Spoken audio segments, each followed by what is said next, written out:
SSC 26 batch তোমাদের নিয়ে আজকের এই অ্যানাউন্সমেন্ট। সো অ্যানাউন্সমেন্টে যাওয়ার আগে সবাই একটু ঝটপট কমেন্টে বলবা তোমরা কে কে তোমাদের সায়েন্সে কি থাকবে, আর্টসে কি থাকবে, কমার্সে কি থাকবে এটা নিয়ে টেনশনে আছো, বা নবম শ্রেণীতে যা পড়েছো তার কতটুকু মিল পাবে দশম শ্রেণীতে, এই বিষয়টা নিয়ে টেনশনে কে কে আছো একটু ঝটপট কমেন্টে করো।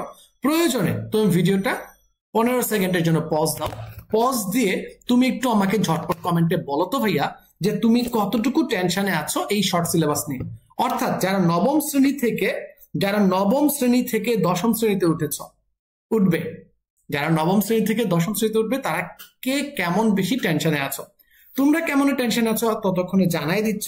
আমি কিন্তু ভাই আরো বেশি টেনশনে। কি তোমাদের সিলেবাস কি করবে, কতটুকু করবে, কি থাকবে না থাকবে, মান বন্টন কি, কিভাবে আসবে, এইগুলো নিয়ে ভাইয়াও কিন্তু অনেক টেনশনে ছিলাম।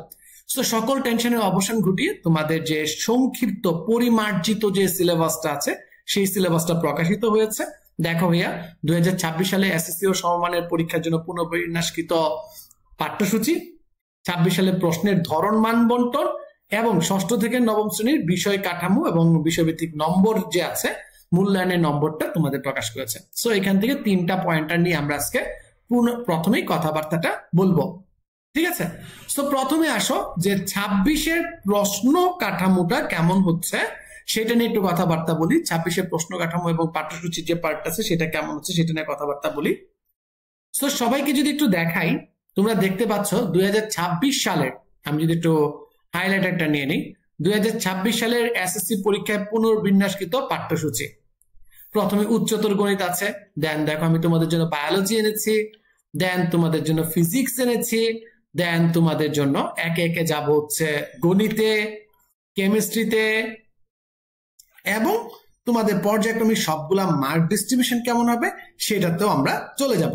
সো প্রথমেই চলো যে আমরা একটু নাম্বার বিভাজনটা দেখি 2026 সাল থেকে এসএসসি পরীক্ষার মার্ক ডিস্ট্রিবিউশনটা কেমন হচ্ছে। সো আবারও এসএসসি 26 ব্যাচের স্টুডেন্ট যারা নবম শ্রেণী থেকে দশম শ্রেণীতে উঠছো, তোমাদের সবচেয়ে মুশকিল আসানের যে পার্টটা সেটা হচ্ছে গিয়ে মার্ক ডিস্ট্রিবিউশন, যে তোমাদের নম্বরের যে প্রসেসটা আছে, নম্বরের প্রসেসটা কিভাবে হবে, কি থাকবে, কতটুকু থাকবে। সো চলো ভাইয়া, প্রথমে দেখতে পাচ্ছ বাংলা প্রথম পত্র থেকে তোমাদের 100 মার্কের প্রশ্ন হবে। 100 মার্কের প্রশ্ন হবে বাংলা প্রথম পত্র থেকে। আমরা যদি একটু হাইলাইটারটা নিয়ে নিই, প্রথম পত্র থেকে 100 মার্কের প্রশ্ন হবে। এর ভিতর 50 নম্বর হবে হচ্ছে সৃজনশীল, বর্ণনামূলক প্রশ্নের জন্য 20 এবং বহু নির্বাচনীর জন্য 30। তার মানে দেখো ভাইয়া, তোমার এখানে সৃজনশীল থাকবে 5 সেট অবশ্যই, আর 3 সেট কিন্তু এখানে বর্ণনামূলক একটা অংশ নতুন অ্যাড হয়েছে 20 মার্কের, একটু ব্যতিক্রম আছে। প্রতিটি সৃজনশীল প্রশ্নের নাম্বার 10, বর্ণনামূলক প্রশ্নের নাম্বার 10 এবং বহু নির্বাচনী প্রশ্নের জন্য তোমরা 1 মার্ক করে পাবা। কি হবে সৃজনশীলে? গদ্য অংশ থেকে 4টি, কবিতার থেকে 4টি, মোট 8টি সৃজনশীল প্রশ্ন থাকবে। গদ্য থেকে ন্যূনতম 2টি আর কবিতা থেকে ন্যূনতম 2টি করে মোট 5টি প্রশ্নের উত্তর দিতে হবে। উপন্যাস থেকে সহপাঠ, মেনলি যে উপন্যাস অংশটা আছে সেইখান থেকে 4টি বর্ণনামূলক প্রশ্ন থাকবে, 2টা প্রশ্নের উত্তর দিতে হবে। ক অংশের জন্য 3, খ অংশের জন্য 7, 2টা করে অংশ থাকবে। এই যে একটা পার্থক্য ক্রিয়েট করছে, একটু হাইব্রিড, বর্ণনা সৃজনশীলও আছে আবার সৃজনশীলও নাই, এই পার্টটা ক্রিয়েট করেছে বাংলার ক্ষেত্রে। বহু নির্বাচনী 30টা, এর ভিতর 15টা গদ্য থেকে, 15টা কবিতা থেকে, সব কয়টি প্রশ্নের উত্তর দিতে হবে। আবার এখানে কিন্তু তোমার ইসের থেকে কোনো প্রশ্ন নাই, কি বলে তোমার উপন্যাস থেকে কিন্তু কোনো প্রশ্নের কথা আমরা দেখতে পাচ্ছি না, গদ্য থেকে আর কবিতা থেকে দিয়ে দিচ্ছে। যদি বাংলা দ্বিতীয় পত্রে যাই, 100 মার্কের ভিতর রচনামূলকে থাকবে 170, রচনামূলক অংশে থাকবে 70, বহু নির্বাচনী অংশে থাকবে 30। রচনামূলক অংশে কি কি থাকবে সেটা একটু দেখো। রচনা 2টা থেকে 1টা, চিঠি দরখাস্ত যে পার্টটা 2টা থেকে 1টা, সারাংশ সারমর্ম 10, ভাব সম্প্রসারণ 10, বাংলায় অনুবাদ 10, ঠিক আছে? আবার বলেছে ইংলিশ ফর টুডের পাঠ্যসূচি গদ্য অংশ থেকে নেওয়া হবে। প্রবন্ধ বা রচনা লিখন 3টা থেকে 1টা, 20 মার্ক, ঠিক আছে? এই যে জিনিসটা আছে এটা। আর 30টি থাকবে হচ্ছে বহু নির্বাচনী। বহু নির্বাচনী অংশে শুধুমাত্র ভাইয়া গ্রামার যে পার্টটা আছে, গ্রামার পার্টটা কভার করবে। এইখানেও কিন্তু খুব ভালো একটা চেঞ্জ আমরা দেখতে পাচ্ছি। আমরা যদি একটু সামনের দিকে যাই, সামনের দিকে গেলে দেখবো গণিত। তোমরা গণিতকে দেখতে পাচ্ছ, আমি ম্যাথমেটিক্স এর টিচার, আমার প্রিয় টপিকস চলে এসেছে যে গণিতের প্রশ্নপত্রটা কেমন হচ্ছে। এসএসসি 25 ব্যাচে তো চলেই যাচ্ছে, এসএসসি 26 ব্যাচের জন্য গণিত প্রশ্নপত্রটা কেমন হবে। সো এইখানেও কিন্তু ভাইয়া খুব ভালো জিনিস দেখার আছে। হাইব্রিড মডেলে কোয়েশ্চেন হবে, সৃজনশীল প্রশ্ন থাকবে 50 নাম্বার, তোমরা দেখতে পাচ্ছ। সংক্ষিপ্ত প্রশ্ন থাকবে 20 নাম্বার এবং 30 নাম্বার থাকবে হচ্ছে ভাইয়া এমসিকিউ। 30 নাম্বার থাকবে ভাইয়া এমসিকিউ। তো তোমার সৃজনশীলে 10 করে, একটু ডিফারেন্ট। 7টা সৃজনশীল আসতো, এখানে এখন বলতেছে যে 5টা সৃজনশীল অ্যান্সার করতে হবে। 20 মার্ক সংক্ষিপ্ত প্রশ্ন অ্যাড করছে, বহু নির্বাচনী 1। দেখো ভাইয়া বীজগণিত থেকে 2টা, খ বিভাগ জ্যামিতি অংশ থেকে 2টা, গ বিভাগ ত্রিকোণমিতি থেকে 2টা এবং ঘ বিভাগ 2টি করে মোট 8টি প্রশ্ন থাকবে। আগে এখানে 11টি প্রশ্ন থাকতো, এখন 8টি প্রশ্ন আছে। প্রত্যেক বিভাগ থেকে কমপক্ষে 1টি করে 5টা প্রশ্ন উত্তর দেওয়া লাগবে। ওকে, বিভাগ ঠিক রাখছে, বিভাগ ঠিক রেখে তোমাদের মার্ক ডিস্ট্রিবিউশনটা চেঞ্জ করে ফেলছে। সংক্ষিপ্ত প্রশ্ন 15টা থাকবে, যার ভিতর 10টা প্রশ্নের তোমার উত্তর করতে হবে। বহু নির্বাচনী অংশে কি খেলছে একটু দেখি। বহু নির্বাচনী অংশ 30টি, বীজগণিত থেকে 12 থেকে 15টা, জ্যামিতির থেকে 10 থেকে 13টা, ত্রিকোণমিতি পরিমিতি পরিসংখ্যান থেকে 5টা। সো এখানে খুব সুন্দর একটা কাজ করছে। সো আমি তোমাকে গণিতটাও দিয়ে দিলাম। ইংলিশেরটাও সেলফ এক্সপ্লেনেটরি, তাই আমি আর ভিতরে ডিটেলসে যাচ্ছি না কি কি আছে।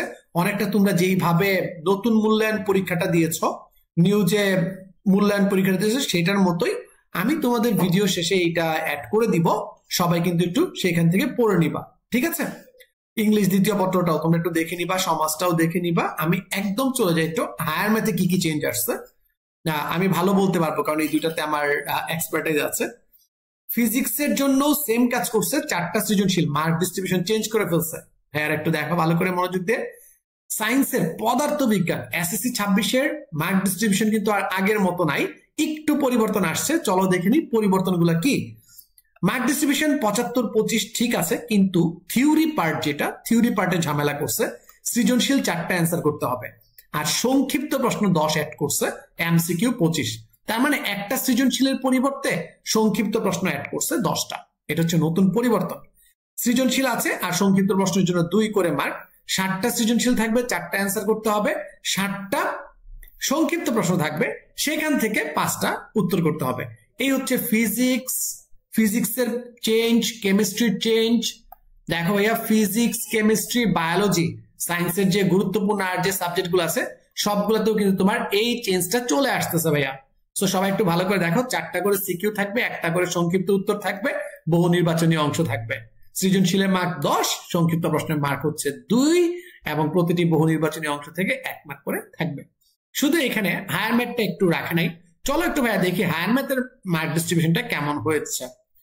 এখানে তোমার প্র্যাকটিক্যালে যে মার্কটা আছে সেটাও দিয়েছে। হায়ার ম্যাথের ক্ষেত্রে যে কাজটা করছে সেম প্যাটার্নে খেলছে, সেম প্যাটার্নে। উচ্চতর গণিতের এইচএসসি, উচ্চতর গণিতে এসএসসি 26-এ মার্ক ডিস্ট্রিবিউশন চেঞ্জ হয়ে যাচ্ছে। সো তোমরা যারা এসএসসি 26-এ নবম থেকে দশম শ্রেণীতে উঠেছো, তোমাদের মার্ক ডিস্ট্রিবিউশনটা একটু চেঞ্জ হয়ে গেছে। চলো দেখে নিই কি চেঞ্জ আছে, যেটা তোমাদের বড় ভাইয়াদের থেকে অনেকটাই পরিবর্তিত। সৃজনশীল 4টা অ্যান্সার করতে হবে আর সংক্ষিপ্ত প্রশ্ন আছে 10। সংক্ষিপ্ত প্রশ্ন রাখা হচ্ছে 10, এমসিকিউ 25। এই হচ্ছে পরিবর্তন। আর বর্তমান মার্ক ব্যবস্থায় তোমাকে সৃজনশীলেই অ্যান্সার করতে হয় 5টা। সৃজনশীল 10 করে, সংক্ষিপ্ত প্রশ্ন 2 করে এবং তোমার বহু নির্বাচনী 1 করে। ক বিভাগ বীজগণিত থেকে 3টা, খ বিভাগ জ্যামিতি ভেক্টর থেকে 2টা, গ বিভাগ ত্রিকোণমিতির সম্ভাবনা থেকে 2টা। এই মোট 60টা প্রশ্ন থাকবে। আবার বলতেছি, বীজগণিত থেকে 3টা, জ্যামিতি ভেক্টর থেকে 2টা, সম্ভাবনা এবং ত্রিকোণমিতি থেকে 2টা থাকবে। 60টা প্রশ্ন থাকবে প্রত্যেক বিভাগ থেকে। তোমার জন্য এবার অনেক ভালো হেল্প হচ্ছে, অনেক ইজি হয়ে যাবে, তারপর আবার সিলেবাস শর্ট করবে। প্রত্যেক বিভাগ থেকে তোমাদের 4টা করে প্রশ্নের উত্তর দিতে হবে, 1টা করে মোট 4টা প্রশ্নের উত্তর দিতে হবে। ঠিক আছে, এই তোমার থিওরি শেষ। সেম তোমার তত্ত্বীয় অংশের জন্য বীজগণিত থেকে 8টা 10টা এমসিকিউ থাকবে, ভেক্টর থেকে 8টা 12টা এমসিকিউ থাকবে।